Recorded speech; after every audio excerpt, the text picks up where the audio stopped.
La idea esencial, queridos alumnos, es que The essential idea, dear students, is that entrepreneurs play the leading role in a market economy, as you know. These are men and women who tirelessly try to anticipate events, to discover what types of goods and services consumers will desire tomorrow, in terms of characteristics, quality and price. In other words, there is an army of human beings devoted on our behalf to finding out what we will want in the future.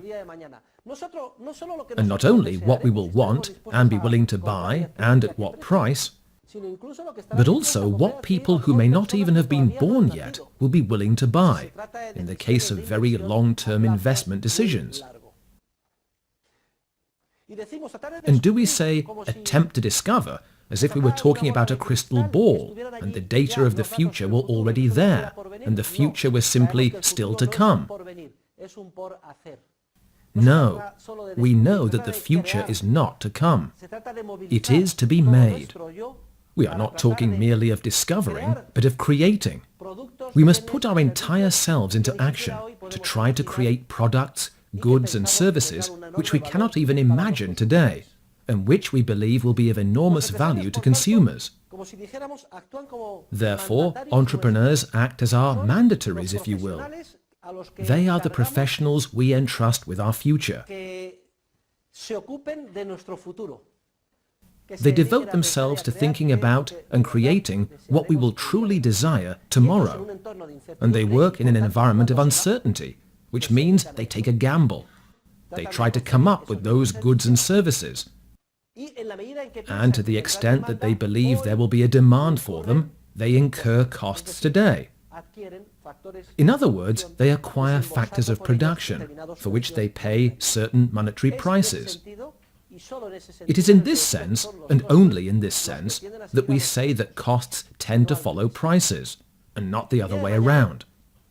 Tomorrow, and not necessarily tomorrow, perhaps in a week, a month, a year, or 10 years, consumers will value the goods and services which are being conceived today in an environment of uncertainty. Y como resultado de las valoraciones de las parejas marginales, determinará unos precios de mercado. And through the valuations of the marginal pairs, they will determine the market prices. Today, what entrepreneurs do is attempt to discover what those market prices will be, what level they will reach. And in an environment of uncertainty, entrepreneurs acquire factors of production to launch the production processes, which will mature into those goods we will eventually wish to buy. Hence, that is the process, or the law, or the genetic causal relationship between the phenomena. And you may say, but that is very difficult. And the answer is, yes, it is very difficult. But that is how the world works. Those entrepreneurs who get it right make a profit. They get it right in the sense that they manage to anticipate events and find out what goods and services are going to best satisfy the needs of consumers in the future. They buy low today, they sell high tomorrow, and they make a profit. In contrast, others get it wrong, and they sustain losses. This is a process of constant rivalry, in which there are no acquired rights. Having been successful in the past does not guarantee one's success in the future. The entrepreneur must put his or her entrepreneurial alertness to the test daily for the benefit of consumers. Who are the beneficiaries of this whole process? Citizens, consumers, all of us. We continually see that the market, through this spontaneous order, provides an ever-increasing flow of goods and services of higher and higher quality at more and more competitive prices. And, ultimately, that makes possible an improvement in everyone's standard of living, not only in quantitative terms, but also in qualitative terms. What is more, an ever-increasing number of human beings can be sustained by this process, and with an ever-increasing quality of life. The textbook talks about appraisement. It is the process by which entrepreneurs foresee the market price of the good which we will be willing to purchase at some point in the future. In conclusion, note the chain of events. We begin in the future. I do not like to use mathematical representations involving variables and subscripts.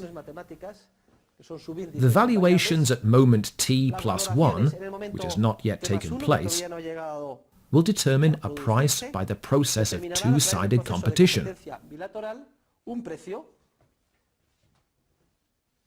We have already looked at the mechanism by which that price is determined, the valuations of the marginal pairs, a market price. And what do entrepreneurs do today? They try to find out what that price will be, and depending on that,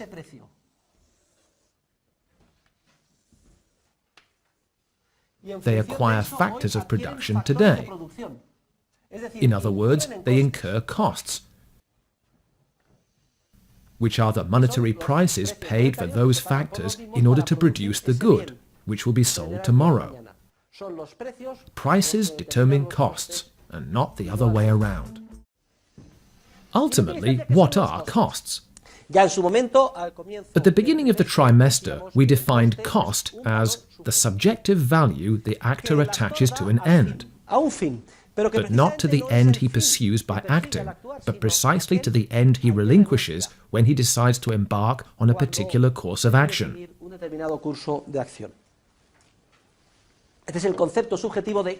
That is the subjective concept of opportunity cost. Well, there is a second, stricter definition of costs in terms of economic calculation, and that second, stricter, more specific definition of costs in terms of economic calculation is as follows. Costs are the amounts, the quantities, or the sums of money which must be paid to acquire factors of production in the market. Para adquirir factores de producción en el mercado. Y efectivamente, todo empresario, as a matter of fact, any entrepreneur, while getting an entrepreneurial project off the ground, is constantly purchasing productive factors. She buys the services of many types of labor factor. She may buy a factory or rent commercial premises. She may need computers and programs. There will be an electric bill to pay. Todos esos importes, en términos, all of those monetary amounts she pays to buy the complementary factors of production required by the process which she is embarking on and carrying out, and which will culminate in the future in the production of goods that hopefully can be sold at a high enough price, all of those prices she pays for the factors of production are costs in a strict monetary sense. Now, a very clear connection exists between the concept of cost as an instrument of economic calculation, that is, a sum of monetary units paid to acquire factors of production, and the concept of cost in general terms, which we recalled at the beginning, that is, the subjective value we attach to an end we relinquish when we decide to follow a specific course of action. This is very clear. Because when I pay a worker a wage, or I pay an electric bill, or the rent on commercial premises in a production process, that money I am paying for those factors of production could instead have been used to buy other factors of production, or the same factors but employed in a different production process. The very fact that I can estimate the cost in monetary units helps me to be aware of what I am giving up by launching a certain production project. And when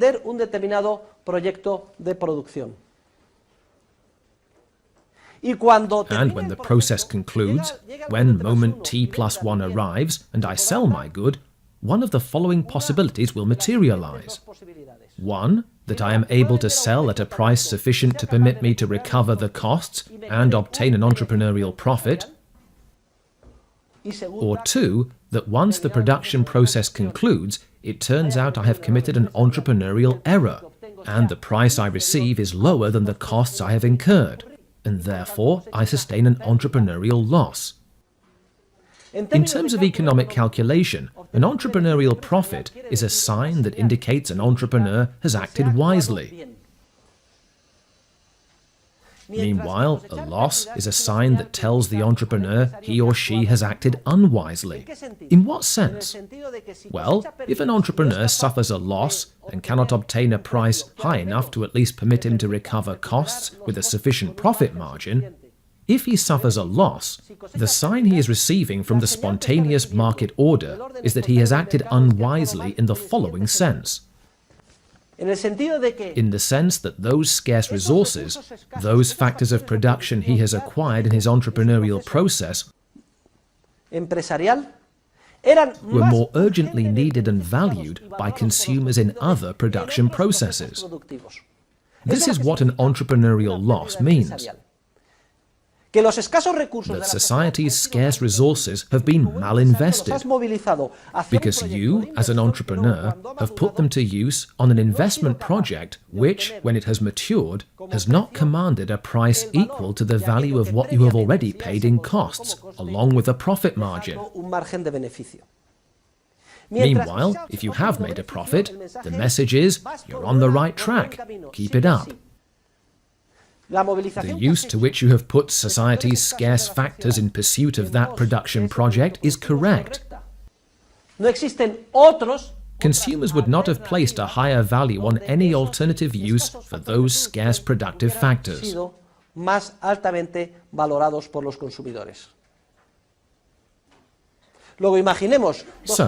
let us imagine two production processes. One culminates in a vehicle which can be sold at a high enough price and generates a profit. The other leads to the production of a coastal apartment which, in the end, can only be sold for a fraction of the costs incurred. The market is sending this message. All of those scarce resources, the services of the architect, the building engineer, and the construction workers, the scarce land, the cement, etc., which you have channeled into the production of the apartment, have been misused. You have made an entrepreneurial error, because those scarce resources are more urgently needed in other lines of production. Specifically, in our hypothetical example, in the production of the car. Instead of devoting themselves to the different stages of building the apartment on the coast, those workers should have devoted themselves to building the car, because the production of the car generates a profit. That is, the car can be sold at a price higher than the costs, while the production of the apartment has generated a loss. In a modern economy, entrepreneurial decisions would be impossible without economic calculation. That is, without a free market in which productive factors can be bought and sold and a price can be set for them. It is the very existence of this market, money and free market prices for the factors of production, which permits us to calculate costs and find out if we have profited or lost, and if we have allocated the corresponding factors of production well or poorly. Now, let us imagine that market prices suddenly disappear because the law prohibits a free market, or because money does not exist, or both circumstances at once. How could we know if we had acted wisely in producing the car or the apartment? We would be left completely in the dark. Without economic calculation, we would lose the essential beacon which guides the action of entrepreneurs in the many extremely complex decisions and actions they must carry out daily.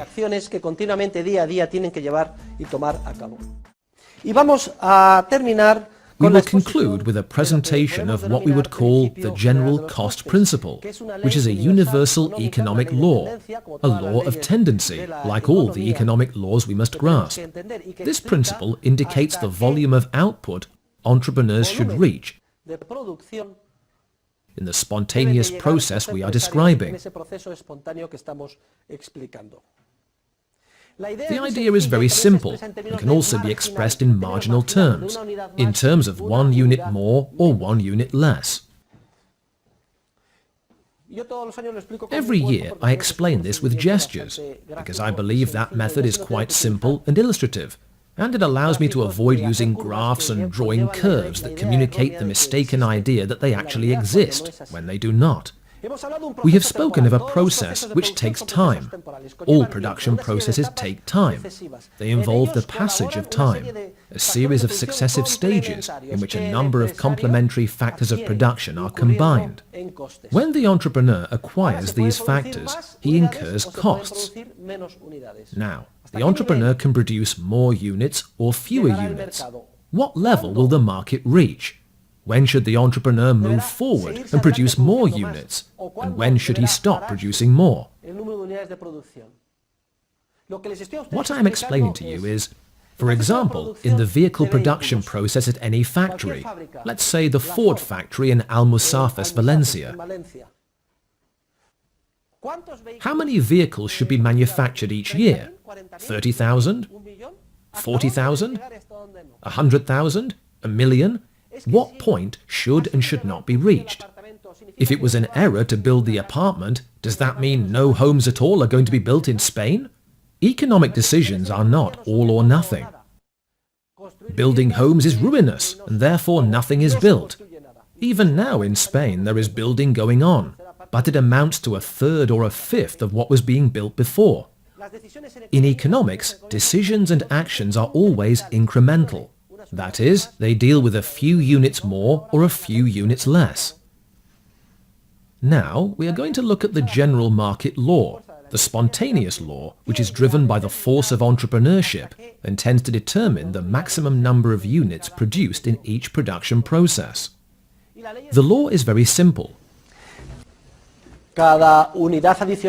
Each additional unit of a productive factor the entrepreneur acquires in any line, remember the individual determinants of price, other things being equal, what happens if the demand for any good or service increases? The price tends to rise. So each additional unit of a productive factor, be it another hour of labor, another month or year of rented facilities, or another computer purchased, other things being equal, each additional unit of a productive factor which the entrepreneur buys for a production process tends to cost more, and on the aggregate level of a sector the same is true. This is called marginal cost. It is the cost of an additional unit of a productive factor acquired in a production project. So, what I am saying is that as the volume of output increases, the marginal units of the productive factors purchased will cost more and more. In more common terms, in the sphere of economic science, the marginal cost tends to rise. Of course, we already know that entrepreneurs acquire productive factors to use and recombine them in a complementary way in a production process which, after a series of stages and a period of time, eventually matures into a consumer good or service. On the side of what the entrepreneur produces in the form of consumer goods and services, each additional unit of a consumer good or service offered in the market, remember the individual determinants of price, other things being equal, what happens as the number of units for sale in the market increases? The price tends to fall. Well, the price of an additional unit the entrepreneur sells in the market once he completes his entrepreneurial project is called marginal review, in the sense that it is what the entrepreneur receives for each marginal or additional unit of a consumer good that he produces. So, take note, at the beginning of the cost period, each additional unit produced requires the purchase of additional or marginal units of productive factors, and thus marginal cost tends to increase. Meanwhile, as to marginal revenue from the goods sold in the market once the production process has concluded, as more units are brought to market, marginal revenue tends to decrease. So, what level or volume of output will the entrepreneur reach? Notice that if every additional unit costs me more, and what I produce brings in less and less in the form of marginal revenue, I will produce up to that volume of output at which marginal revenue roughly equals marginal cost. If I go too far, and I continue to build cars or apartments above that level, the marginal or additional units of good produced will generate a loss for me.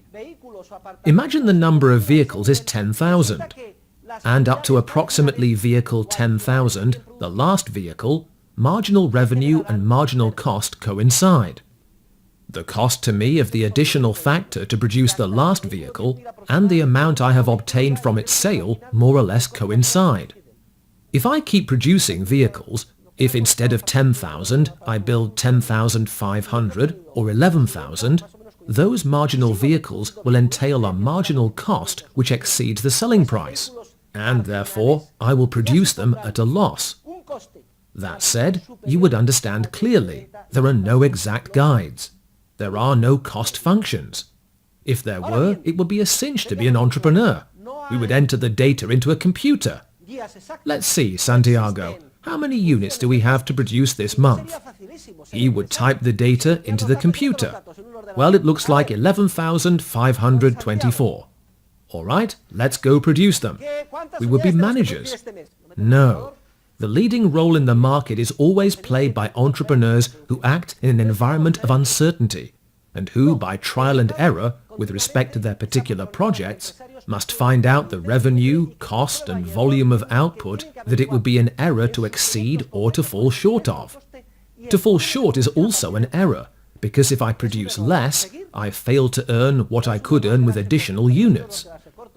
We have to uncover this information through the entrepreneurial process of trial and error, and we must bear in mind that the data changes constantly as a result of human creativity. The proof that this is not an exact science, and that it cannot be articulated, lies in the fact that General Motors went bankrupt. We all know it. The company suspended payments in 2009.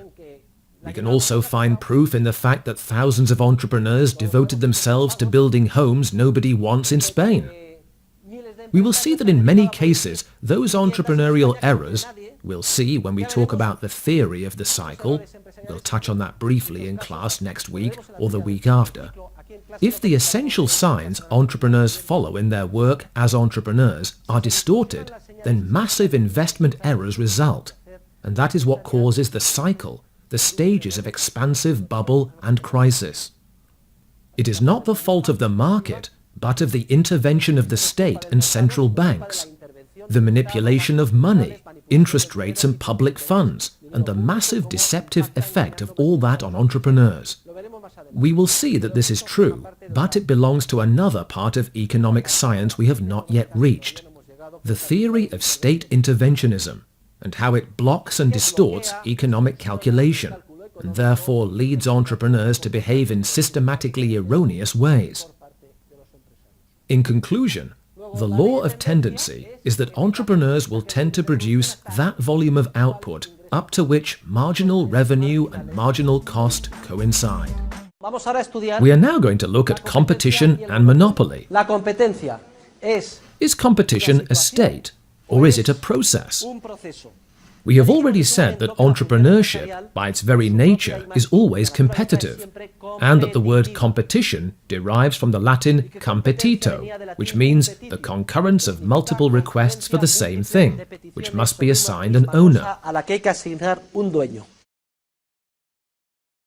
Competition, dear students, is a dynamic process of rivalry. It's a movie. There is movement. What do we mean to say with this analogy between competition and a movie? Well, the most intimate essence of competition lies in its being a dynamic process in which countless entrepreneurs participate by vying with each other to discover or detect, before anyone else, the latent profit opportunities in the entrepreneurial process, and they act accordingly to take advantage of them. It is a process of emulation.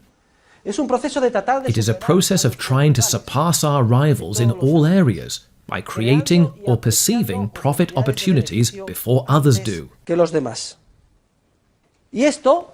That should be clear at this point in the course, because we have repeated it over and over again. It is important that we contrast our perspective with the so-called model of perfect competition, since that is the model presented as the ideal of competition in the vast majority of economics textbooks.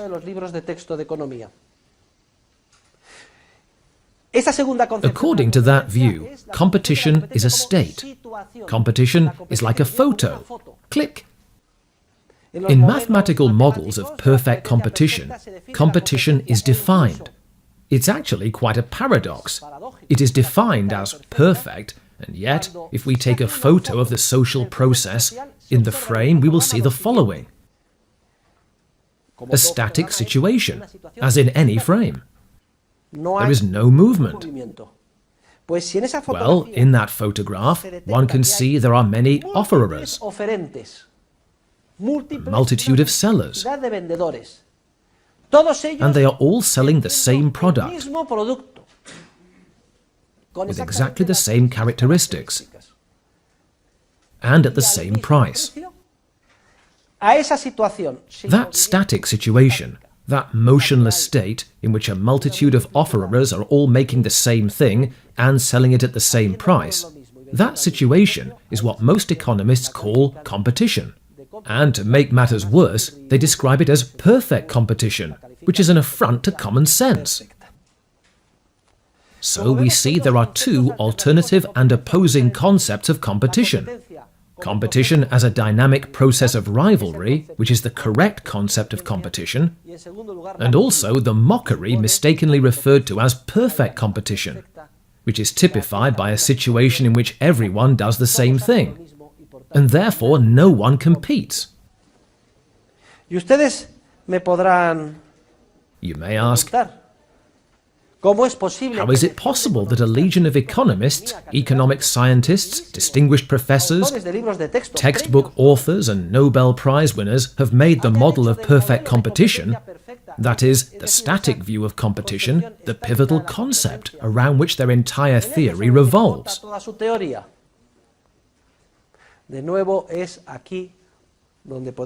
Again, here we observe one of the clearest instances in which the use of mathematics in our discipline plainly exerts a harmful effect. Competition as a state consists of a state of equilibrium, which alone lends itself to the use of mathematics. The insistence on applying the wrong methodology, that of the natural sciences, where constancy exists and time and creativity do not, to the sphere of the social sciences, where human beings play the leading role, manifests itself in a string of errors. But perhaps the greatest of them all has been the deification of an idea as absurd as the static concept of perfect competition. We have now considered two concepts of competition. We have looked at the correct concept of competition as a movie, as a dynamic process, and the incorrect concept of competition as a state. Competition which is actually called, quote-unquote, perfect, in which no one competes, because no one is allowed to. In the model, everyone has to make the same thing and sell it at the same price. Now we will also introduce two distinct and alternative concepts of monopoly, and we will see that these two concepts of monopoly go hand in hand, so to speak, with the two concepts of competition we have just reviewed. To put it another way, we will make a connection between the correct concept of competition and a correct concept of monopoly, and between the incorrect concept of competition and an incorrect concept of monopoly. We will start with the latter. Do you recall the incorrect concept of competition? Competition as a state, the equilibrium model, defined by a multitude of offerers, all of whom are producing the same product and selling it at the same price. In other words, this model, by definition, does not allow anyone to compete or to do anything different. Roughly speaking, mathematical economics theorists consider anything that is not perfect competition to be monopoly. That is, if for competition to be perfect, the essential characteristic of the static frame is the presence of a very large number of offerers, these economists describe as monopoly another frame, another photograph, another equilibrium state, in which, instead of a multitude, there is the opposite, one seller only. Luego, vean cómo Notice that the incorrect concept of perfect competition immediately gives rise to the incorrect concept of monopoly, defined as that situation, not process, in which it is detected that only one producer is present, and supposedly a lone producer can, at will, set artificially high prices to the detriment of consumers. An oligopoly would be somewhere in the middle. The word comes from Greek. Oligo means a few, and polein, to sell. Pero este concepto de monopolio o del oligopolio es But this concept of monopoly or oligopoly is complete nonsense from the perspective of the dynamic theory of the processes of social cooperation, which are led by entrepreneurs.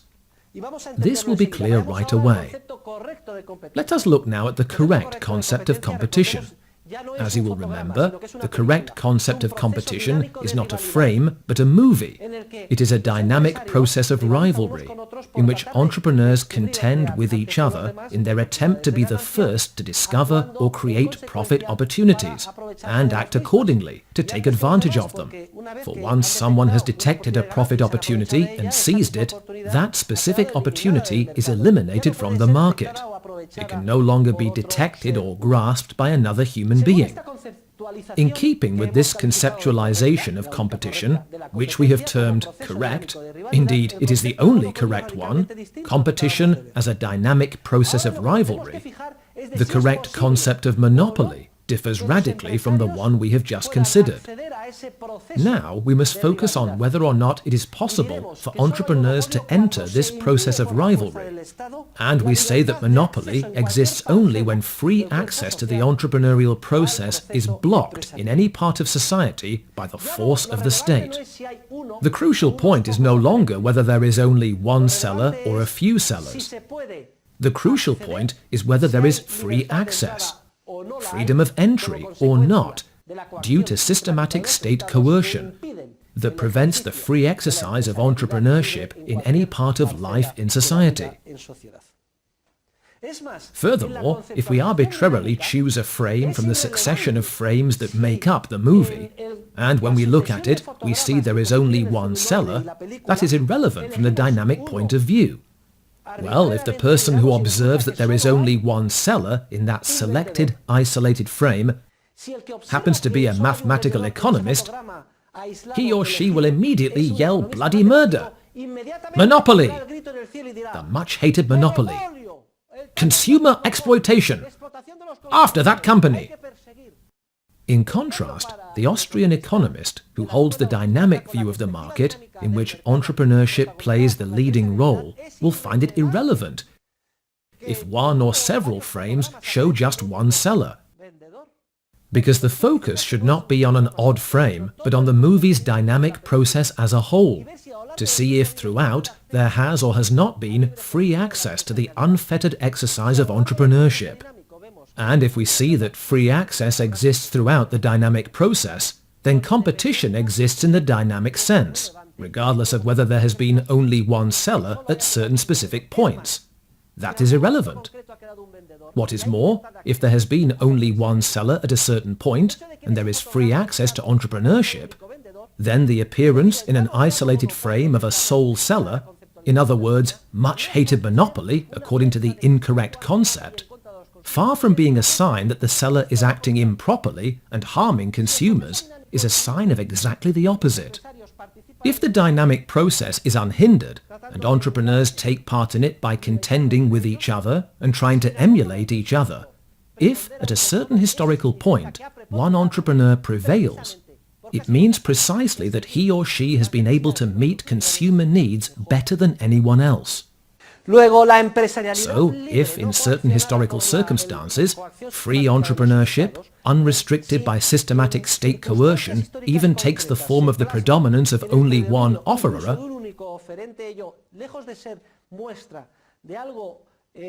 far from a sign that something is wrong or detrimental to consumers, it is a sign of exactly the opposite. The attainment of a monopoly position in a free environment makes it clear that the entrepreneur is serving consumers better than anyone else. Notice that when we consider any real case, the judgment we make differs radically, depending on our conceptualization or analysis.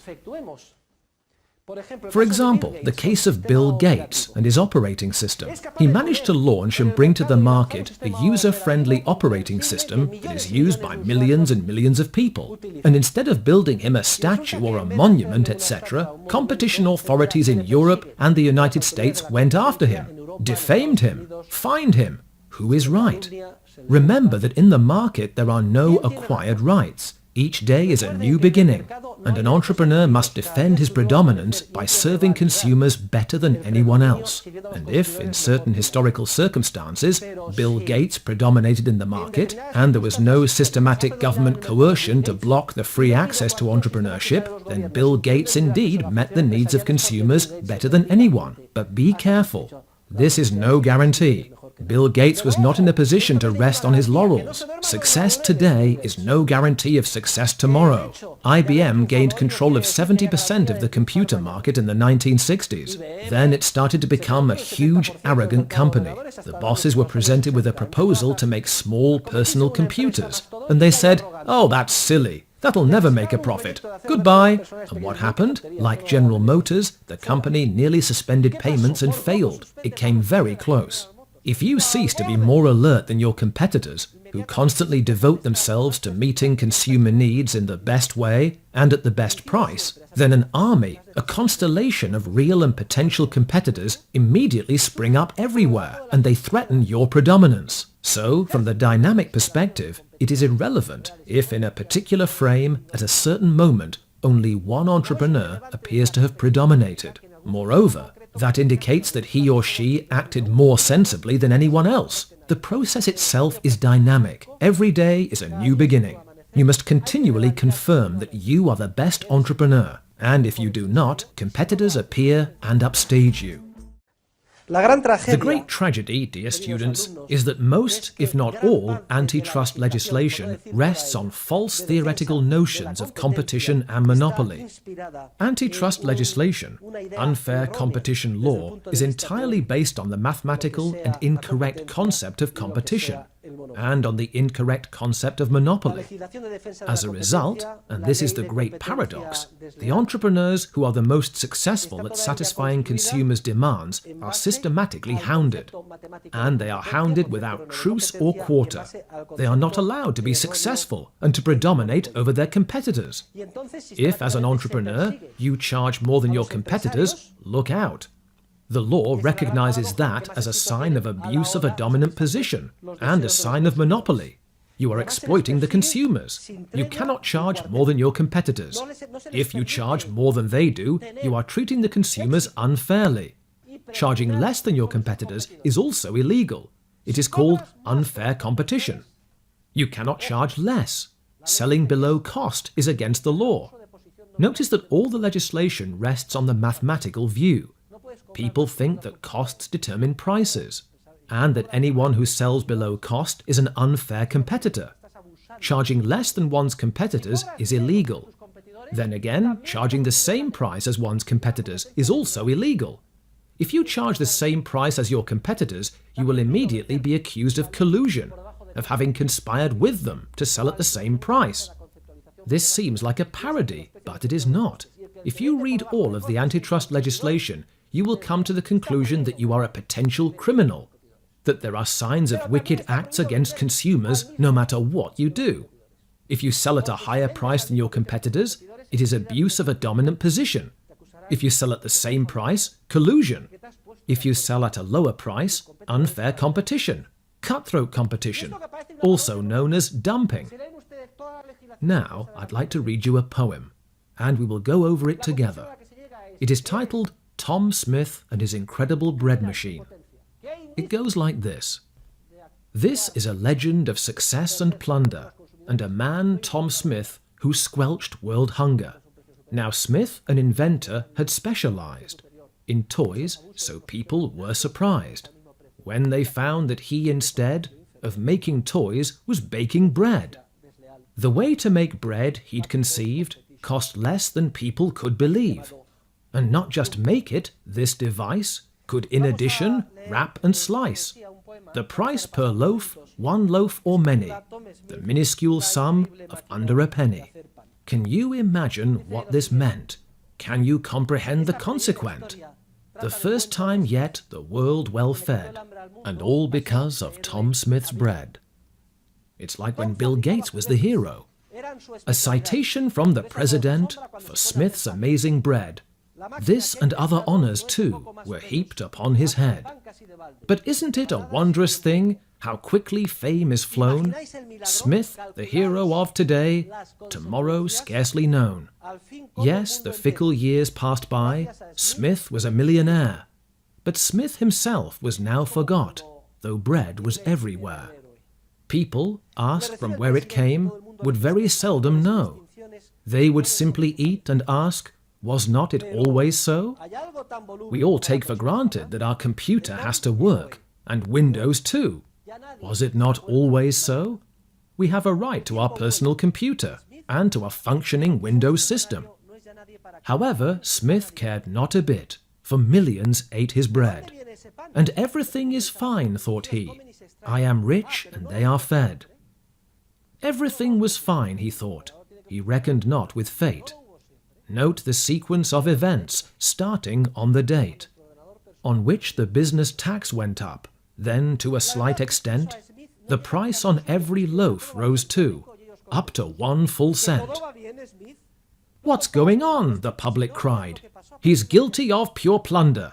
He has no right to get so rich on other people's hunger. A prize cartoon depicted Smith with fat and drooping jowls, snatching bread from hungry babes, indifferent to their howls. Well, since the democratic public does come first, it could not be denied that in matters such as this, the public must decide. So antitrust now took a hand. Of course it was appalled. Thank goodness we have the European Commission for Competition and a Directorate General for Competition in Spain and a competition court. So antitrust now took a hand. Of course it was appalled at what it found was going on. The bread trust, it was called. Trust, in English, monopoly.